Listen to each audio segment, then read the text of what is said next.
August 1944. The world was a symphony of grinding steel and scorched earth, and for the women packed inside the stifling railcar, the music had finally stopped. They were a tableau of defeat, carved from granite and grime. Their gray uniforms, once symbols of unyielding conviction, now hung on them like shrouds, stained with the sweat of fear and the dust of fallen cities. These were the daughters of the Reich, the auxiliaries, the clerks, the guards, women who had served the voracious machinery of the Third Reich, and who were now being consumed by the very gears they had helped to turn. The train lurched across a continent they had only ever known from propaganda reels, a place depicted as a decadent, chaotic mess of mongrel races and flimsy ideals. They stared out at the passing landscape of America, a vast, sun-bleached expanse of nothingness that seemed to mock the claustrophobic confines of their European battlefields. Each mile that clicked by was another note in a funeral dirge for their shattered world. Their minds, however, remained fortresses. Within the battered shells of their bodies, ideology still smoldered like embers in a bombed-out ruin. They had been taught that the American was a soft-bellied creature of comfort, a jazz-addled amateur playing at war, their strength a fragile illusion built on gold and lies. They expected to be met with either disorganized brutality, the clumsy rage of an inferior victor, or a foolish, indulgent weakness that they could inwardly despise. They braced themselves for barbed wire, for snarling dogs, for the leering faces of undisciplined guards. They were prepared for anything, they told themselves, because they were forged in the crucible of total war, unlike the enemy who now held their lives in their hands. The air in the car was thick with the unspoken litany of their faith. Suffering builds character, sacrifice is the highest virtue, and hardness is the only true strength. They were the world's true realists, and their captors were children playing with toys they did not understand. The journey ended in a haze of dust and suffocating heat that rose in shimmering waves from the parched Texas earth. The doors of the rail car slid open with a deafening groan, spilling a rectangle of blinding white light into their gray world. They squinted, their eyes watering, as they were herded onto a platform under a sky so vast and empty it felt like a judgment. Before them stood the camp, a geometric sprawl of wooden barracks and fences that seemed almost temporary, an afterthought on the immense canvas of the land. And there, waiting for them, was the first true American they had seen up close. She was a woman, a sergeant, her uniform a crisp, unfamiliar shade of khaki. Her posture was relaxed, almost casual, one hand resting on her hip. But it was not her uniform or her stance that seized their collective attention and held it in a grip of silent, unified shock. It was her mouth. It was painted a defiant, luminous, impossible slash of crimson. It was a color so vivid it seemed to drain the world around it of its own muted palette.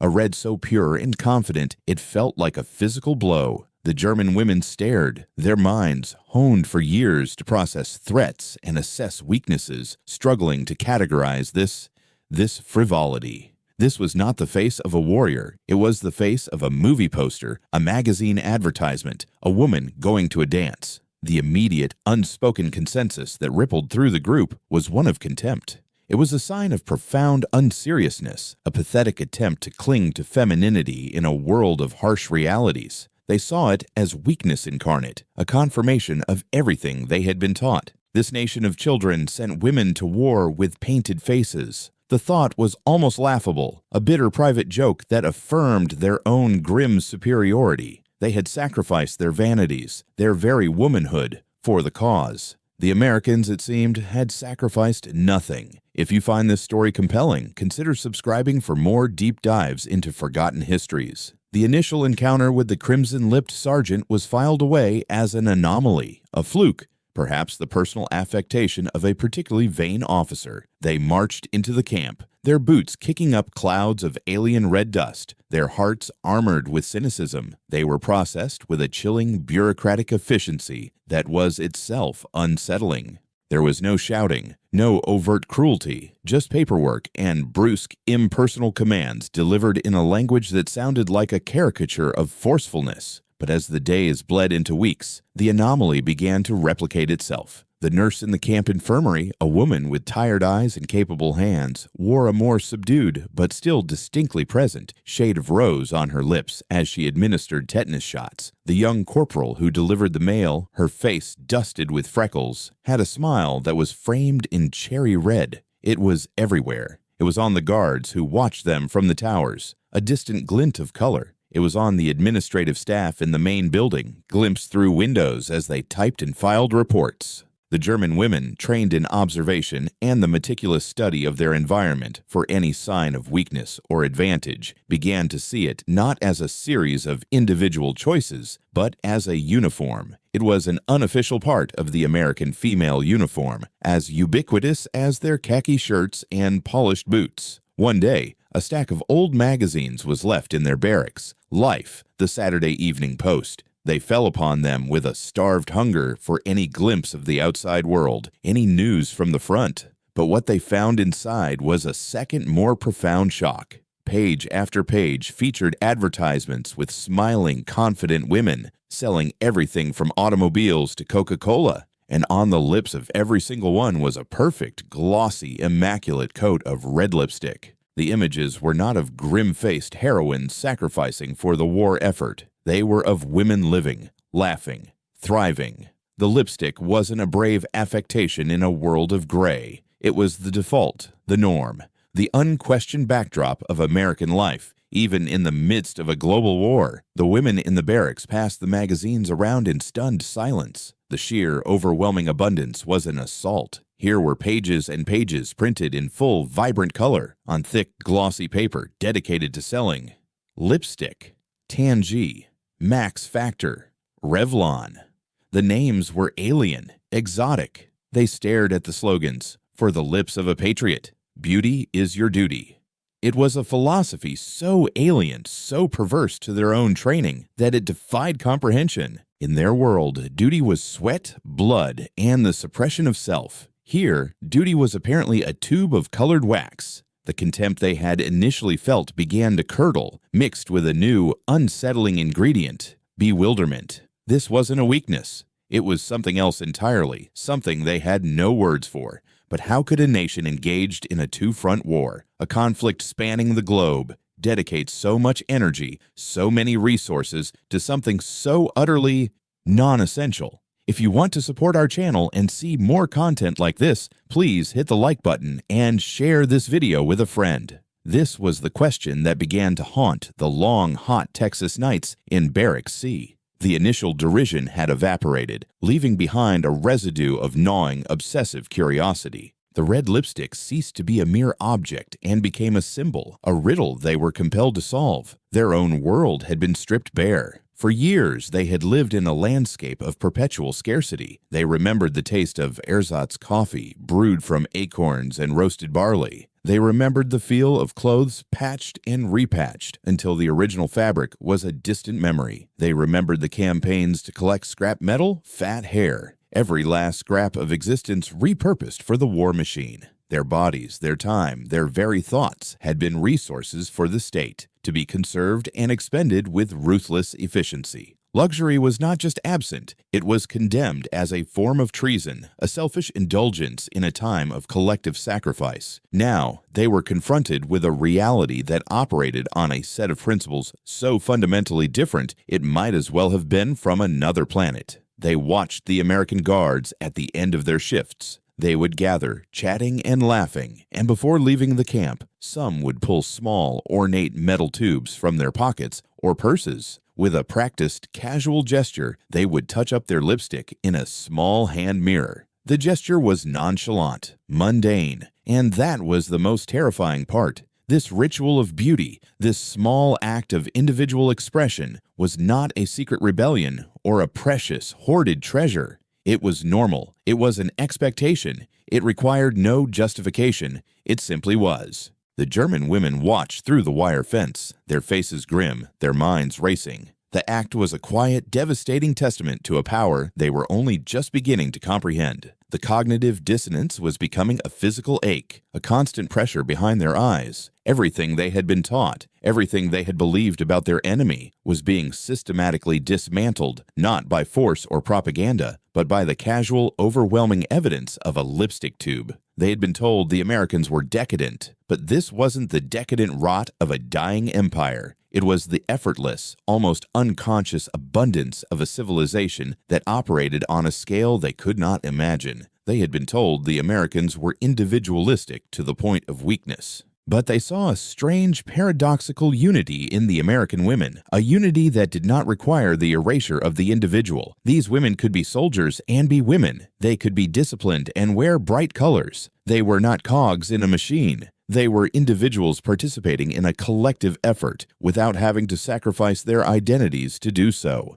The comparison to their own lives was a blade twisting in the gut. They remembered the League of German Girls, the uniforms designed to de-emphasize the female form, the short, practical hairstyles, the constant exhortations to be hardy, to be fertile, to be selfless vessels for the future of the Volk. Individuality, especially female vanity, had been treated as a social disease, and here it was not only tolerated but seemingly encouraged. A wave of complex, contradictory emotions washed over the barracks, a bitter, burning envy, a profound sense of humiliation, a grudging, terrifying sliver of respect. They had been so proud of their hardness, their ability to endure deprivation. But what if that endurance was not a sign of their strength, but merely a symptom of their nation's poverty? What if the enemy's strength lay not in their ability to suffer, but in their ability to not have to? These thoughts were poison. They were whispered in the dark, between the thin mattresses, in hushed tones that were equal parts fascination and terror.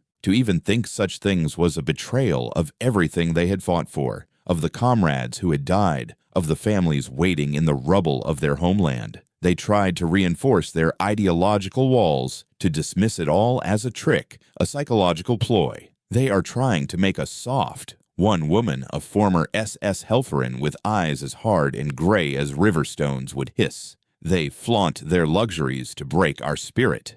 But the explanation felt hollow, a child's shield against a tidal wave. There was no flaunting. There was no malice. The American women were not putting on a show for the prisoners. Most of the time, they barely seemed to notice them. They were simply living, and their simple lipstick-wearing existence was a more powerful form of propaganda than any leaflet drop or radio broadcast. The psychological impact deepened with each passing day. The lipstick became a focal point for a much broader, more devastating realization about the sheer industrial might of the United States. The women in Barrack C were not ignorant. Many had worked in administrative roles, had seen the production reports, the logistical charts. They understood the gargantuan effort required to wage total war. They knew the cost of every tank, every bullet, every gallon of fuel. Their nation had reoriented its entire industrial base, sacrificing all civilian production to feed the ravenous appetite of the front.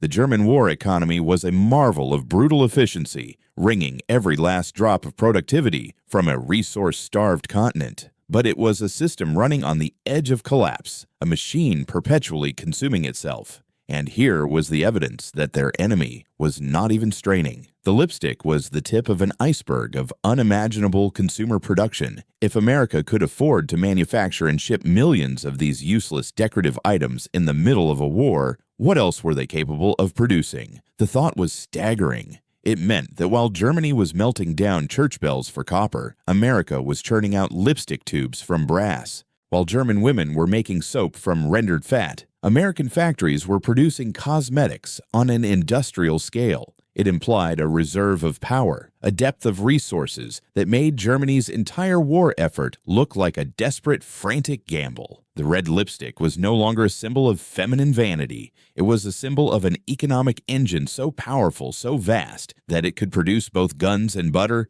tanks and Tangy, without breaking a sweat. This realization began to breed a unique form of despair, a hopelessness that went far beyond the simple fact of their own capture. They were not just prisoners of an enemy army, they were witnesses to the obsolescence of their entire worldview. Their ideology was built on the principle of heroic struggle against overwhelming odds, of spirit triumphing over material. But the casual existence of a single tube of Revlon Victory Red suggested that spirit, no matter how fanatical, was ultimately irrelevant in the face of an avalanche of sheer, unadulterated stuff. The war, from this perspective, was not a clash of warriors, but an industrial equation, and they were on the wrong side of it. The red lips of their female captors began to look less like a sign of weakness and more like a cruel, silent taunt, a constant smiling reminder of their inevitable, calculated, and systematic defeat. The world they had known was one of razor-sharp distinctions, friend and enemy, strong and weak, essential and decadent.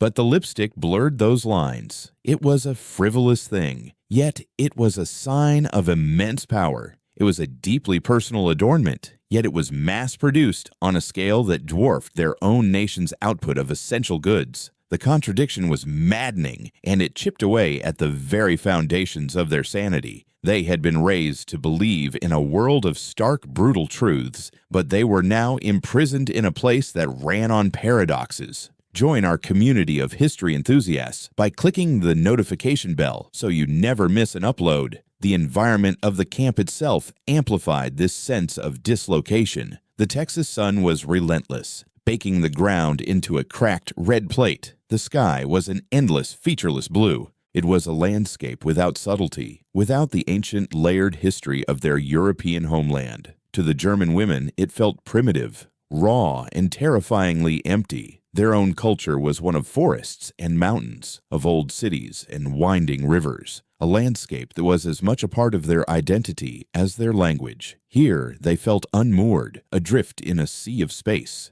The American Guards, however, seemed perfectly at home in this vastness. They moved with an easy, long-limbed confidence, their laughter carrying on the dry air. They were a product of this place, big, bright, and uncomplicated. This perceived lack of complication was, at first, another source of contempt. The German women, products of a culture steeped in philosophy, poetry, and a tragic sense of history, saw the Americans as simpletons. They couldn't possibly understand the dark, complex forces that drove the world. Their optimism seemed naive, their friendliness a sign of a lack of intellectual depth. But as time wore on, this simplicity began to look less like a flaw and more like an advantage. The Americans were not burdened by the past. They were not haunted by ancient grievances or consumed by a philosophy of perpetual struggle. They seemed to possess a lightness of being that was both infuriating and enviable, and the red lipstick was the perfect expression of this lightness.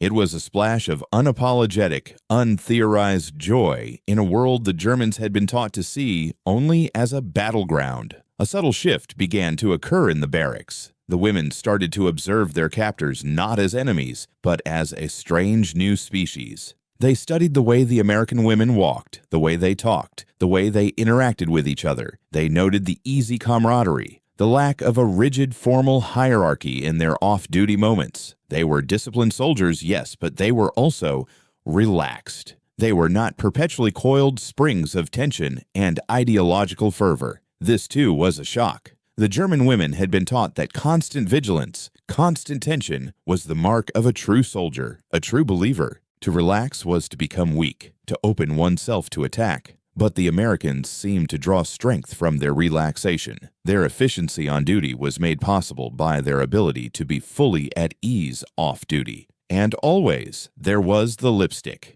It became a kind of Rosetta Stone for deciphering this alien culture. It spoke of a society where a woman's worth was not solely determined by her utility to the state. It spoke of a world where beauty was not a sin. It spoke of a confidence so profound that it did not need to be propped up by rigid militaristic posturing. One evening, through the fence, the prisoners saw several of the off-duty guards preparing to drive into the nearby town. They were in civilian clothes. Their hair was styled. Their lipstick was fresh and bright. They looked vibrant, alive, and utterly terrifyingly free. For the women watching from the shadows of Barrack C, it was like looking through a window into another universe. A universe where the war was a distant, manageable problem, not an all-consuming fire that burned away everything it touched. The sense of their own irrelevance became acute. They were the remnants of a failed experiment. historical artifacts locked away in a museum while the world moved on without them.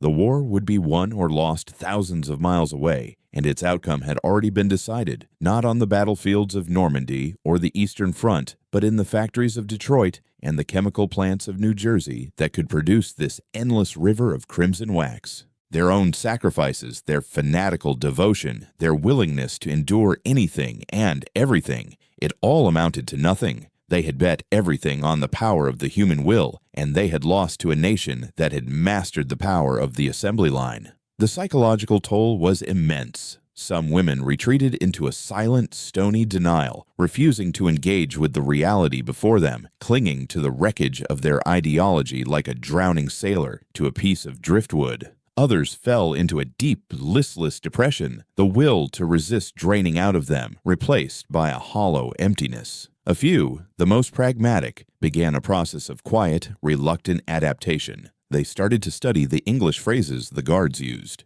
They began to ask questions tentatively about life in America. They were not collaborators, they were survivors, and they were beginning to understand that the world they would one day return to would not be the world they had left. The lipstick, however, remained an object of complex fascination for all of them. It was a constant presence, a daily reminder of the gulf that separated their two worlds. They would find discarded tubes in the trash, empty and used up. They would hold them in their hands, marveling at the intricate metalwork, the clever twisting mechanism. These were objects of casual, disposable beauty, and they held more symbolic weight than any iron cross or party medal. They represented a different definition of power, a different vision of the world. And it was a vision that was, day by day, proving to be undeniably, crushingly victorious. It wasn't a single event, but a slow, creeping erosion of certainty that was dismantling their worldview. Like water seeping into the foundations of a house,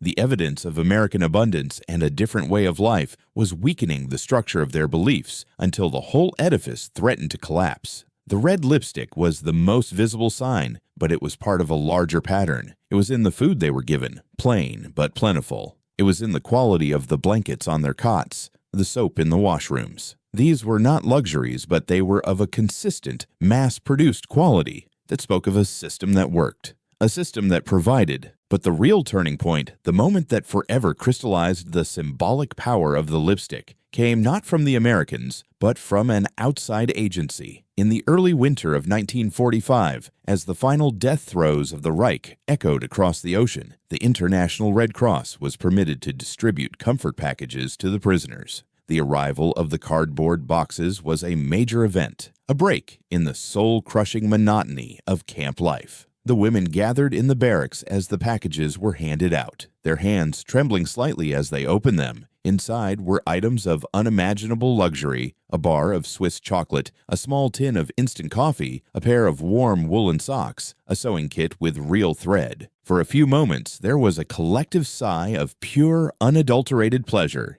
It was a taste of a forgotten world, a reminder of a simple human comfort. But then, at the bottom of each box, nestled in the tissue paper, was another item. It was a small, unassuming object, yet in the context of that barracks, it felt as loud as a gunshot. It was a tube of lipstick. It was not the glamorous, branded product from the magazines, but a simple, functional tube, marked only with the Red Cross symbol. The color was a neutral, universal red. The silence that fell over the barracks was absolute, a vacuum of sound and air. The women stared at the object in their hands as if it were a live grenade. This was not a tool of the American military. This was not propaganda from the U.S. government. This was the Red Cross, a neutral humanitarian organization, and their assessment of what a female prisoner of war, a defeated enemy, might need or want to restore a sense of her own humanity included, alongside food and warmth and basic hygiene, a tube of red lipstick. The gesture was so profoundly, so fundamentally alien to their entire philosophy of life that it shattered the last of their defenses. Their own regime had demanded they sacrifice their femininity for the state. The Red Cross, and by extension the entire Western worldview it represented, believed that restoring that very femininity was an act of humanity, even for the enemy. One woman, the former SS Helferin with the flint-hard eyes, slowly, mechanically unscrewed the cap.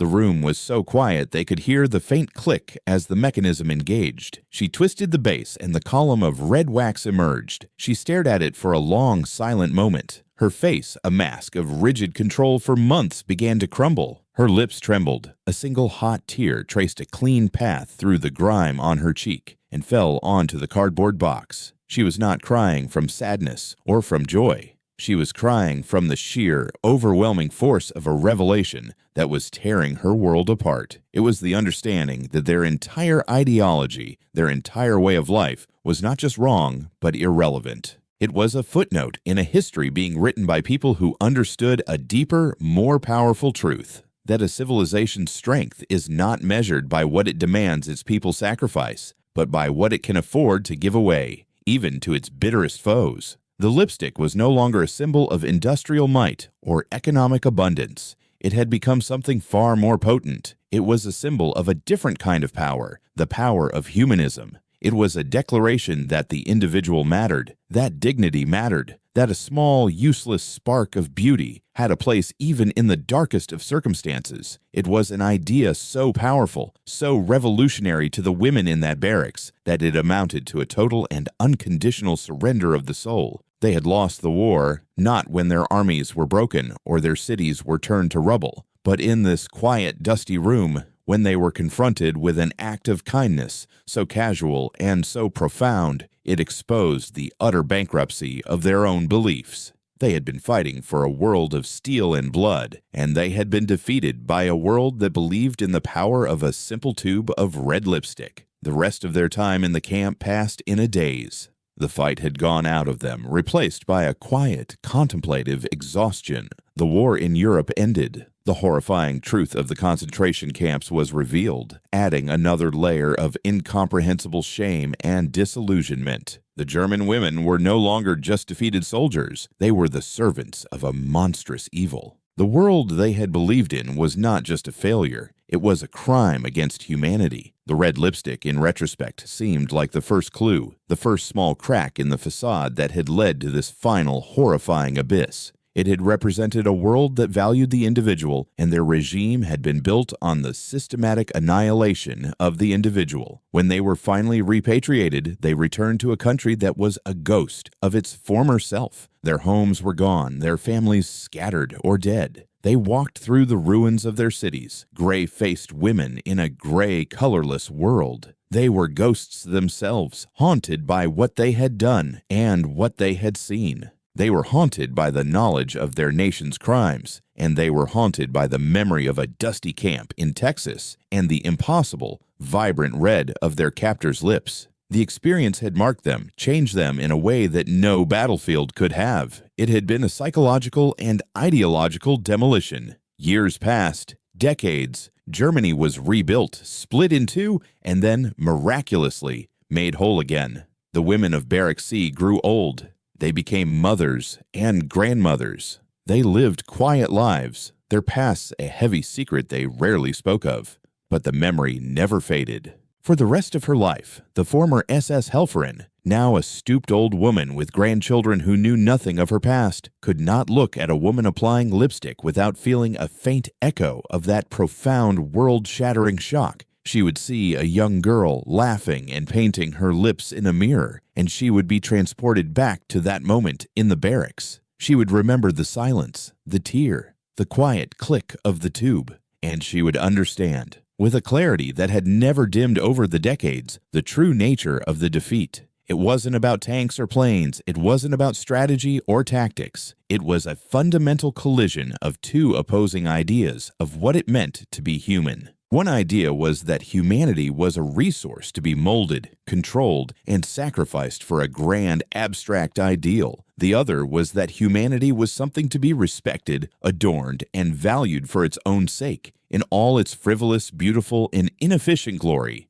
In the long, slow arc of history, it was never a question of which idea would win. The red lipstick had been a prophecy, a small colorful omen of a victory that was absolute, not just on the battlefield, but in the very soul of the 20th century. The war had ended, but its most profound lesson for these women was contained not in a history book, but in the simple, enduring memory of a slash of crimson in a world of gray.